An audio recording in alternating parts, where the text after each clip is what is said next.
Columnist John Levine and Washington Examiner political reporter Sarah Bedford, who's been breaking a lot of stories on this too.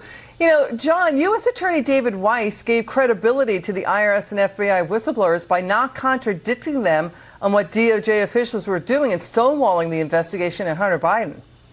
Right. I mean, someone is clearly lying here, and someone's clearly committing a crime, because people like Weiss and Merrick Garland have said under oath that they were not obstructed, and Weiss had full authority. But you have Shapley saying that he was obstructed and he wanted to become a special counsel and he wanted to bring charges in other jurisdictions and was prevented from doing so. And, you know, someone is not telling the truth here. And so I think ultimately this will only be settled with a special counsel, which would be appointed maybe after a 2024 presidential election if the Republicans should take back the White House. And it'll be a decision ultimately the American people have to decide on. You know, Sarah, to what John said, let's get your reaction to former President Trump in South Carolina Saturday on Biden family corruption. Watch this.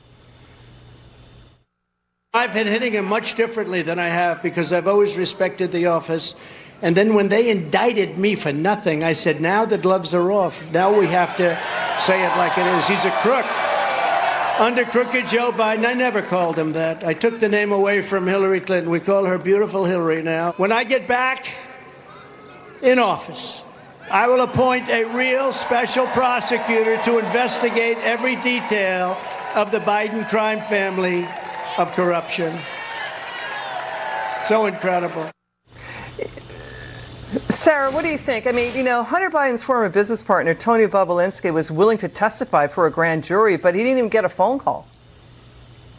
Right. I think there are some real apples to apples comparisons that we can make between the Hunter Biden investigation and the way the Justice Department has handled this investigation of Donald Trump's classified document situation, thanks to this whistleblower testimony. One of them, you know, just off the top, is the different approach to searching the premises that Trump and Hunter Biden both had. You know, the whistleblowers testified that investigators believed there was evidence in the guest home at Joe Biden's Delaware residence where Hunter Biden was living.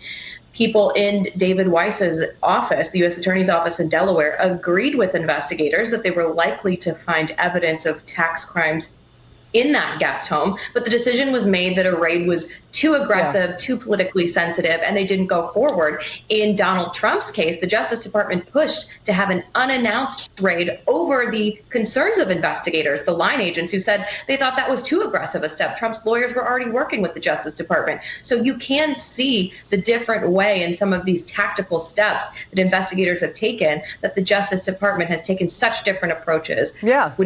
Compare Hunter Biden and Donald Trump. What Sarah just said, John, I mean, there's disparate treatment, right? I mean, and also, you know, if this is so above board, why isn't the president giving a full-throated defense of what the Biden family was doing? Why did the White House, at the start of the Biden White House, suddenly start to omit the visitor logs from Hunter Biden's visits to the White House? Why are there no visitor logs to Biden's houses in Delaware? He spends an estimated almost half of his presidency there.